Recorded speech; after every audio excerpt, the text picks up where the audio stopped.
Was good. You told. Had to get the. You feel me? The errors out. But good though. Yeah.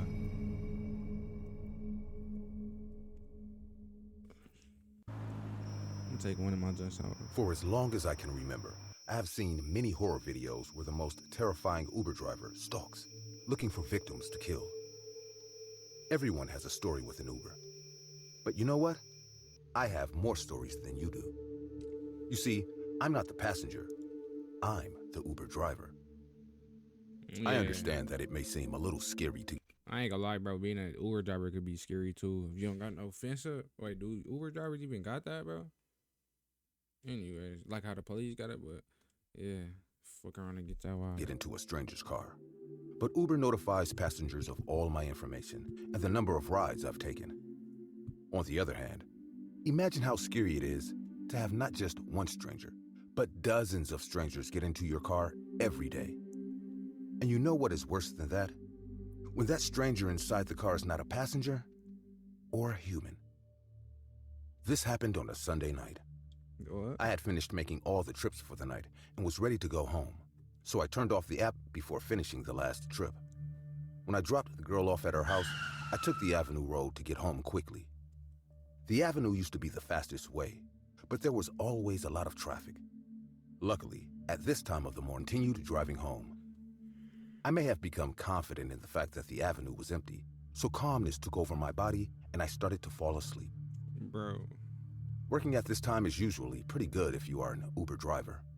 Sundays are usually very busy as many people visit their families and come back at night. I was trying hard not to fall asleep until suddenly, something forced me to wake up. A girl was in the middle of the avenue. I reacted as fast as I could to swerve to avoid her, but I couldn't do it in time. I was sure I had hit her, but something very strange was happening. I didn't feel the impact of the body in the car. I didn't hear the girl or her body falling on the road either. Hallucination. Could it be that she had dodged me in time? But that was impossible. No one could move that fast. Sometimes you be seeing I stuff. braked the car as fast as I could. Hey, don't as I get out. Bro, he got out. I'm not trying to be like no bad person or nothing, but like this late at night, you feel me? You already a little timid dude.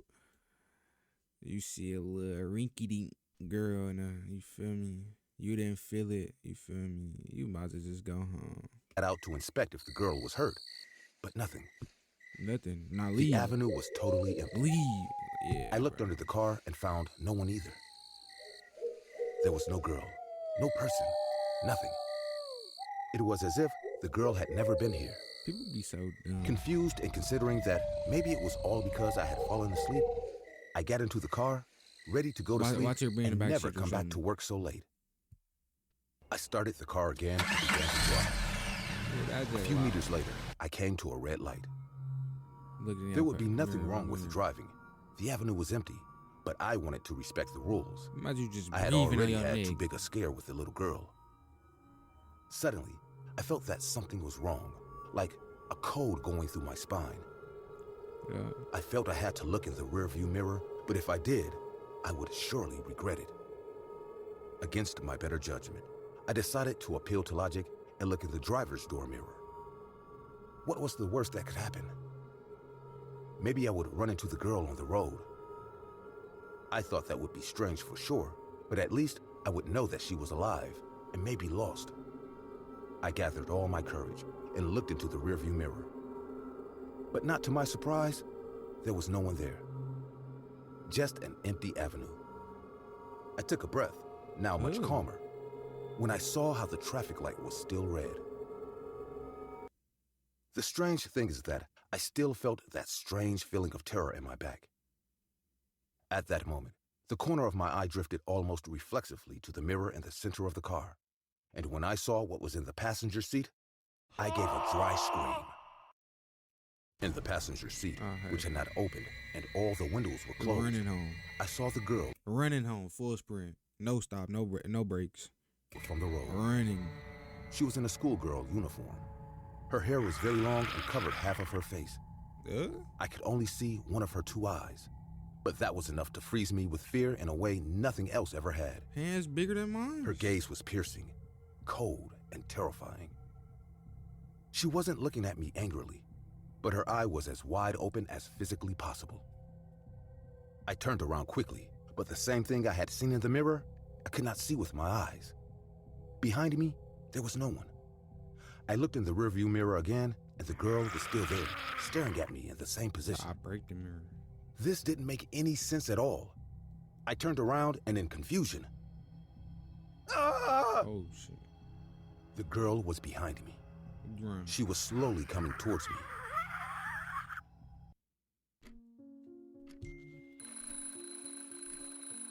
My name is... I tried to open my car door to escape, but suddenly it was locked. I had never locked it before. It didn't make any sense. I tried to roll down the car windows, but they were locked. I grabbed my keys and unlocked the door as fast as I could. As I did so, I looked back. The girl was gone. But I wasn't going to stay in that car for one more second. As soon as I got out, I started running home. I mean, if you... I ran and ran as fast as I could. Minutes passed, and I was still running. My house was almost 5 kilometers away from where I was, but I ran all of them without considering sitting down to rest even for a second. No cap, that I got into my house The and open went straight to door. bed. With all the lights on and the TV on, I started crying. From that day on, nothing was the same. For the first weeks, nothing happened. Oh, I even allowed myself to try to forget what had happened, shit. but I couldn't help but feel that something was wrong. I sent a tow truck to pick up my car, which I sold for a ridiculously low price in a very short time. But I'm afraid it wasn't the car that was the problem. Every night I wake up at the same time. The time I almost ran over that little girl. Dang. When I do, I feel like I'm not alone in the house. It is as if someone or something is watching me in the dark. Even when I leave the lights on, when I wake up, they are off. I tried sleeping at a friend's house or with someone at my house, but nothing changed. But hit that power off button if you know what I mean. No, I'm I feel that one of these days, whatever is chasing me will catch me, and I can do absolutely nothing to I mean, what can you do with a ghost, bro? No, you can't touch it. Bro, you finished, bro. avoid it. Story 2. Let's see if Story 2 better, man. Story 2 is kind of... That was... Your imagination. Until that fateful day. Ooh, It was a bro. regular night in Seattle. The weather was dull as usual. Rainy, damp, and cold. I usually prefer to drive my Uber at night, as the fare was good, and there was less traffic on the road. I live close to a famous club in the city, so most of the time my first clients are the not an drunk old school youngsters dude. getting out of the club. That boy look rough. It's truly disappointing to see so many capable young people waste their lives on drugs and alcohol every night. But what can I say? I was the same when I was their age. Otherwise, I wouldn't be stuck driving an Uber. Nevertheless, it's for the best that it's me dropping off these youngsters at home instead of some random driver who can either rob them or take advantage of them. Believe me when I tell you I sleep better knowing a drunk and unconscious girl is safe at her home because I dropped her off with her other friends. This day was like no other. I got a notification on my Uber driver's app that I had to pick up a passenger from the club. I backed my car out of my front yard and drove to the club. Right in front of the club, on the sidewalk, was a group of people. From their clothes and the way they carried themselves, I could easily tell all of them were corporate employees. It was a group of like 15 people. All the people were hugging and bidding farewell to a girl among them. She was slender, brunette, wore a pantsuit, and looked the most elegant amongst them all. She too was talking to all of them and hugging them. I watched the show for a few minutes and then honked my car's horn to let my passengers know that I was there to pick them up. Somehow, I knew it was one of them. To my surprise, hearing my car's horn, the brunette turned and started walking towards me. She got into the back seat, She gonna put be her some handbag freaking beside her, creep or something. fastened her seatbelt, and told me the OTP code when I asked her for it. It would take me almost an hour to drop her at her address, navigating the An night hour traffic. away? She did not seem drunk. Usually, it's my observation that whenever I give a ride to young people, if they aren't drunk or hungover, they prefer to bury their noses in their cell phones. Social media has everyone's attention these days. But not this girl. She was staring out of the window at all the vehicles passing by and the faint raindrops falling on the window. I prefer not to have a conversation with my passengers. That's how she should be, though. She shouldn't be on her phone with no grown man in the car. You already using a freaking Uber at late at night by yourself.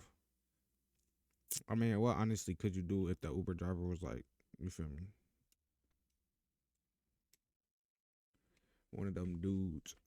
I prefer the quiet and the road, rather than having small talk with different people. That's how I don't get about parents, bro.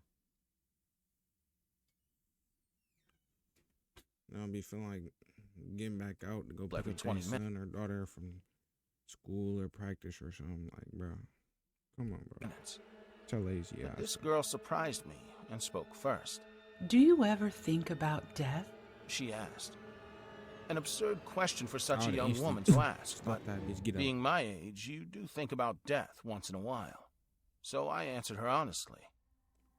I do. Damn, he going 150. My nigga in that boy is speeding. Sometimes, No, I'm playing. It must be nice being this old. she said, and then chuckled. Hardly. Your joints hurt. You can't move fast.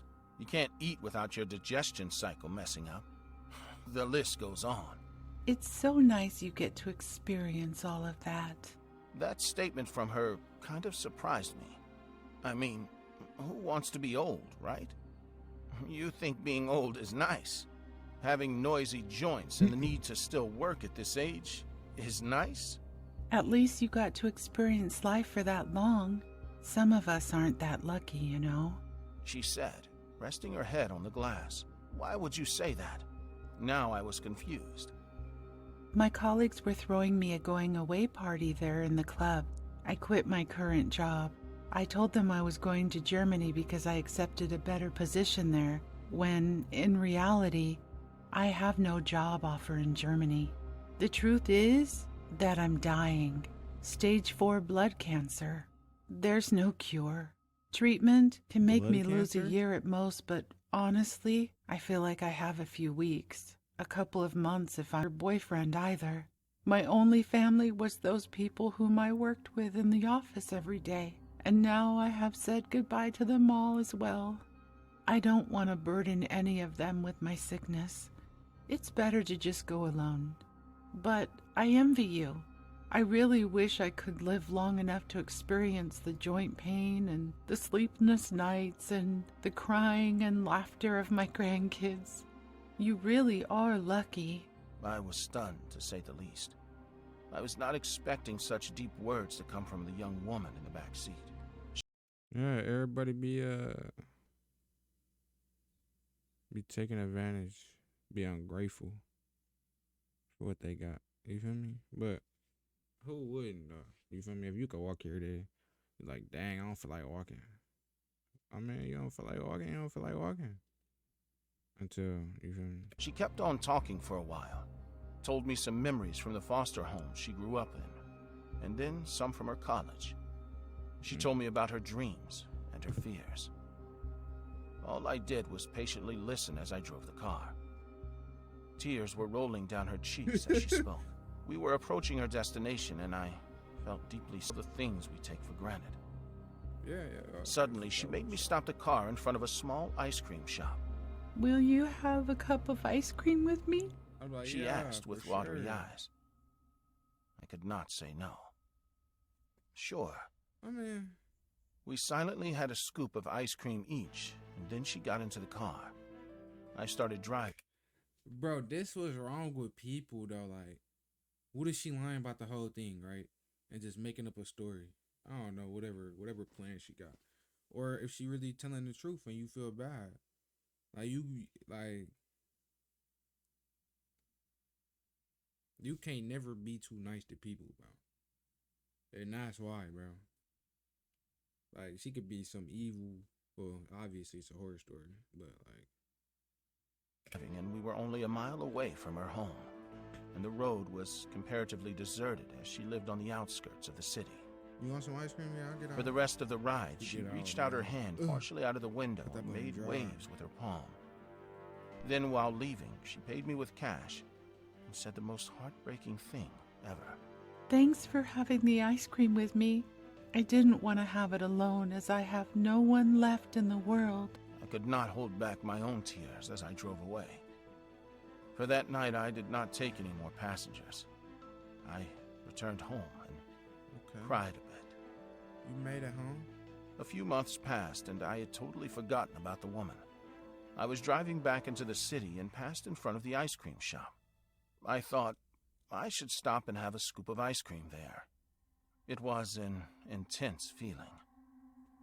The moment I stepped into the ice cream parlor, got a scoop, and walked towards one of the tables, my eyes landed on the woman sitting at the back table. She was the same girl who I dropped off all those months ago. I walked towards her and she instantly recognized me. Oh, it's you again. It's nice to have company while eating ice cream, you know. I nodded and stared at her. She seemed much happier and more cheerful than before. I wanted to ask her if she was okay, how her treatments were going, but I just sat quietly and ate ice cream. She spoke about the weather and other such miscellaneous things. I just listened while she spoke. Later, when I went to pay for the ice cream, I told the boy to add the woman's bill to mine as well. That's when he looked at me funny and asked me, which girl? I turned to look at the back table to find it empty. There was no girl there. I asked the boy at the counter if he saw the girl there sitting with me, when he told me I was sitting on the back table all alone. This shocked me, and I paid for the ice cream and left. Oh, hell no. Later that night, when I was thinking about my second encounter with the woman, I think it was her soul's way of visiting me one last time. Oh, 'cause she had died. I was scared, but also content to know that wherever the woman's soul was, it seemed happy. Makes sense.